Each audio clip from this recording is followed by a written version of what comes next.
اور سنے ترمذی میں حدیث ہے، میرے مصطفیٰ کریم علیہ الصلوۃ والسلام نے فرمایا جو سچا تاجر ہوگا، سچا تاجر، اللہ اسے قیامت کے دن نبیوں کے ساتھ جگہ عطا فرمائے گا۔ سچے تاجر کو اللہ نبیوں کے ساتھ۔ تو بھائی عجیب و غریب معاملہ ہے۔ میں ایک محفل میں تھا چند دن پہلے، تو نقیب محفل نے میرا نام لیا۔ آپ کو پتہ ہے یہ محبت والے ہوتے ہیں، سنگین نقیب جو ہوتے ہیں، پیار والے لوگ ہوتے ہیں، ان کی بھی ڈیوٹی ہوتی ہے نا تعریف کرنے کی، ان کی مجبوریاں انہوں نے کرنی ہے، یہ نہیں کریں گے تو ناراض ہو جائیں گے لوگ۔ تو اس نے کچھ ایسے پتہ نہیں کہاں سے بیچارہ رٹا لگا کے یاد کر کے آیا تھا، وہ سارے اس نے نا سارے القاب کٹھے کر کے تو میرے نام سے جڑ دیے۔ اب میں بڑی دیر تلاش کرتا رہا کہ ان القابات کے اندر میں بھلا کہاں پہ ہوں۔ میرے اوپر تو میں دیکھ رہا تھا نا اپنے آپ کو، میں نے جیسے آپ کو آتے ہوئے کہا نا کہ ان میں سے بہت سارے لوگ ایسے الحمدللہ اسٹیج پہ جن کے چہرے مجھے نظر آ رہے تھے کہ مجھ سے بہت اچھے ہیں، نیک ہیں، کوئی ملمہ سازی نہیں کر رہا، نہ یہ مجھے کوئی انعام دیں گے، لیکن انسان کو پتہ ہوتا ہے نا، پتہ تے سارا ہے نا سردار نو کیتیاں دا ایدہ پردہ چپایا ہی تیرا پلا ہو سی۔ میں تجربہ کر رہا تھا کہ جتنے لوگ بیٹھے ان میں سے بہت سارے ایسے لوگ ہیں جو اہل خیر ہیں، لیکن میرے بھائی اب وہ ڈھونڈنا پڑتا ہے نا اتنے بڑے القابات کے اندر سے کہ اتنا بڑا اس کا وزن ہے اور ہمارا وزن کتنا ہے۔ تو میں نے اس کو بعد میں کہا، میں نے کہا یار یہ تمہیں پتہ ہے تو کیا کہہ رہا تھا لفظوں کا؟ کہنے نہیں میں تو تینہ دا ترجمہ نہیں ہوتا وہ کیا ہے۔ تو میں نے کہا کوئی ضروری ہے آپ آپ سادہ بھی نام لے لیں گے تو کیا ہو جائے گا، لیکن ان بیچاروں کی بھی مجبوری ہے نا جی، اور وہ القابات وہ ہر روز نقابت کرے گا، ہر ایک کے بارے میں وہی جملہ کہے گا، ہر پیر کے بارے میں وہی فکرہ کہے گا۔ کوئی ضرورت نہیں، آپ سچی بات کریں، آپ کھری بات کریں، آپ دو عرفوں میں بات کریں، انسان کے لیے وہ لفظ کہیں جو روح آپ کی اجازت دیتی ہے۔ اگر طبیعت اجازت نہیں دیتی تو نہ کہیں، کوئی حرج نہیں، کوئی مسئلہ نہیں، کوئی ضرورت نہیں، کوئی کسی قسم کا معاملہ نہیں۔ آپ تھوڑا سا رکیں، اپنی زندگی میں یہ معیار بنائیں، آپ یہ سمجھیں اس چیز کو کہ ہم نے ایسے تھوڑی بات کر دینی ہے، آپ بات تھوڑا سوچ کر کریں، تھوڑا سمجھ کر کریں، تھوڑا نکھر کر کریں۔ سچ کی زندگی گزارو، سچ کی زندگی ٹھنڈی ہوتی ہے، سچ کی زندگی مزیدار ہوتی ہے، سچ کی زندگی کے اندر انسان سکون میں رہتا ہے، ورنہ تو مطلب عجیب معاملہ ہے نا جی۔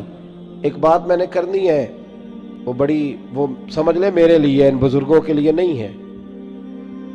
ایک بزرگ نے خود لکھا ہے اپنے قلم سے، ان سے کسی نے کہا حضرت صاحب آپ نے نصیحت کہاں سے لی؟ تو کہنے لگے میں تو جہاں سے بھی نصیحت ملی ہے میں نے لے لی ہے۔ جو ابھی اپنے آپ کو طالب علم سمجھتا ہے وہ کہیں سے بھی لے لیتا ہے، اور جو کہتا ہے کہ اب میں کسی مقام پہ پہنچ گیا ہوں تو اس کے لیے ذرا مشکل ہوتا ہے۔ کہا جناب پھر بھی کہاں سے؟ تو کہنے لگے مجھے تو طوائف بھی ایک دن نصیحت کر گئی۔ سب طوائف؟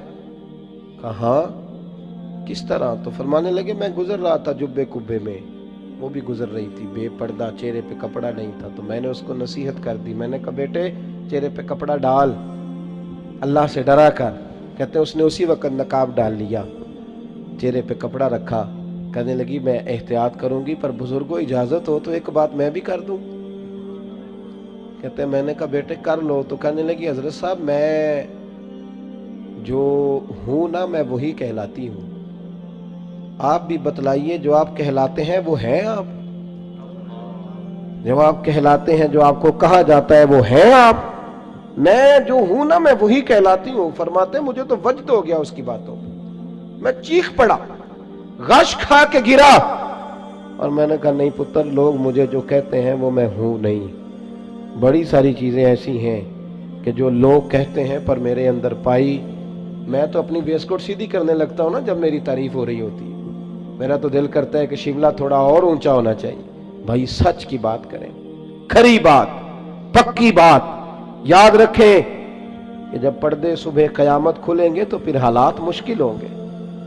آپ سچے رہیں، سچائی کا سفر کریں۔ قرآن مجید نے کہا یا ایھا الذین آمنوا اتقوا اللہ وکونوا مع الصادقین، اللہ سے ڈرو، اور اگر صحبت اختیار کرنی ہو تو سچے لوگوں کی کرنا، جھوٹوں کے قریب نہ جانا، سچے لوگ، سچے کھڑے۔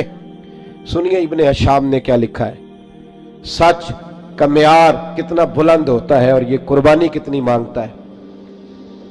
حضرت اسماء بنت ابی بکر صدیق رضی اللہ تعالی عنہ فرماتی ہیں کہ میرے ابا جی نا میری ڈیوٹی لگا کے گئے تھے کہ بیٹے میں حضور علیہ السلام کو لے کے غار ثور میں جا رہا ہوں تو میرے نبی کریم کو نا تازہ کھانا ملنا چاہیے۔ یہ محبت کا لفظ بولنا بڑا آسان ہے پر اس کی پاسداری بڑی مشکل ہے، اوہو بڑی مشکل۔ تازہ کھانا، آج نا حاجی سویرے سویرے جاتے ہیں عمرے والے اور صبح صبح 2-4 بوتلیں لے جاتے ہیں، غار ثور پہ جا رہے ہیں۔ اب رستہ بھی بن گیا ہے، دن کا وقت بھی ہوتا ہے، رستے میں بھی 2-4-5 جگہ پانی پینے کا بندوبست ہے، بوتلیں ملتی ہیں، پھر بھی حاجی واپس آ کے بڑھ کے مارتے ہیں۔ میں جی الحمدللہ سویرے ہی چلا گیا، بس 2.25 گھنٹے میں پہنچ گیا تو مسئلہ ہی کوئی نہیں، میں پھر آ گیا۔ بڑے لوگ رہ گئے جی آپ گئے تھے جی، وہ 10 سے اوروں سے بھی پوچھتے ہیں آپ گئے غار ہرا پہ یا غار ثور پہ؟ 5413 فٹ اونچی غار ہے وہ، اور آج بھی صبح کے وقت لوگ جاتے ہیں تو پتہ نہیں 15-18 جگہ پہ رک کے سانس لیتے ہیں، پانی پیتے ہیں، پھر بھی مشکل ہے، اور دن میں جاتے ہیں۔ اس وقت تو رستہ بھی کوئی نہیں تھا، آج بھی جنگل ہے۔ جاگ رہے ہیں آپ حضرات؟ سمجھ آ رہی ہے میری باتوں کی؟ حضرت اسماء کی جب ڈیوٹی لگی تو حالت یہ تھی کہ حضرت ابوبکر صدیق نہ بیٹے کھانا پکانا اور دن کو نہ آنا، کوئی دیکھ نہ لے، رات کو آنا کھانا لے۔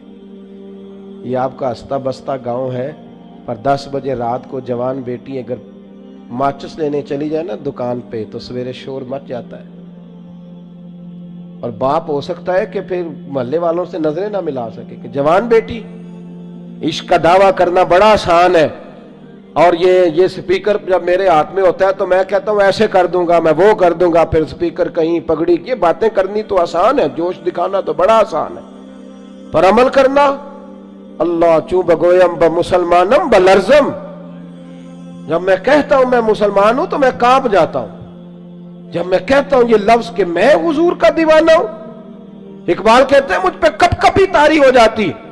سنو اور یاد رکھو، حضرت اسماء کہتی ہے ابا جی نے ڈیوٹی لگائی رات کو کھانا پہنچانا ہے، متی میں کھانا پکاتی، پھر میں مکے کی گلیوں میں دیکھتی دنیا سو جاتی رات کے وقت۔ بیٹیاں تو بڑی پیاری ہوتی ہیں نا، اور پھر رات کو بیٹی نکلے، اور عام گھر نہیں، سردار کی بیٹی۔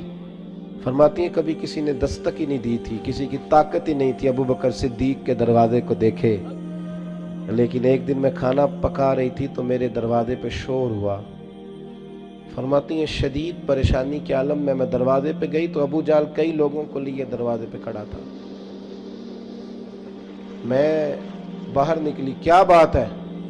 تو کہتی ہیں بڑے مجمع میں اس نے پوچھا، کہنے لگا کہاں گئے ہیں ابوبکر صدیق، کہاں گئے ہیں نبی کریم علیہ السلام کو لے کر، بتاؤ۔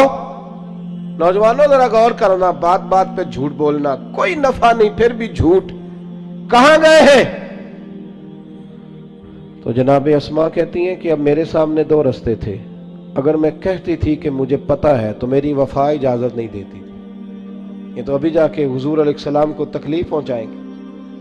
اگر میں کہتی تھی، میری باتوں کی سمجھ آ رہی ہے آپ حضرات؟ ذرا غور کریں کیا کہہ رہا ہوں، اس بات کی نزاکت کو سمجھیں۔ اگر میں کہتی ہوں کہ مجھے خبر ہے تو یہ تو تکلیف دیں گے، اگر میں کہتی ہوں مجھے پتہ نہیں تو یہ جھوٹ ہے، اور حضور اس کی اجازت نہیں دیتے۔ کتنا مشکل کام ہے، کہاں کھڑے ہو کہ کہاں سچ بولنا، اس معیار پہ، اس میدان پہ سچ بولنا۔ کہتی ہے مکے کا چوک، چاروں جانب دشمن اور میں اکیلی، اور وہ بھی عورت۔ فرماتی ہیں پھر میں نے اپنی ساری ہمت جمع کی، ساری طاقت اکٹھی کی، میں نے فیصلہ کیا کہ میں جھوٹ نہیں بولوں گی کیونکہ میں ابو بکر کی بیٹی۔ فرماتی ہے میں نے ارادہ کر لیا، اب میں وفا بھی بچاؤں گی، دین بھی بچاؤں گی۔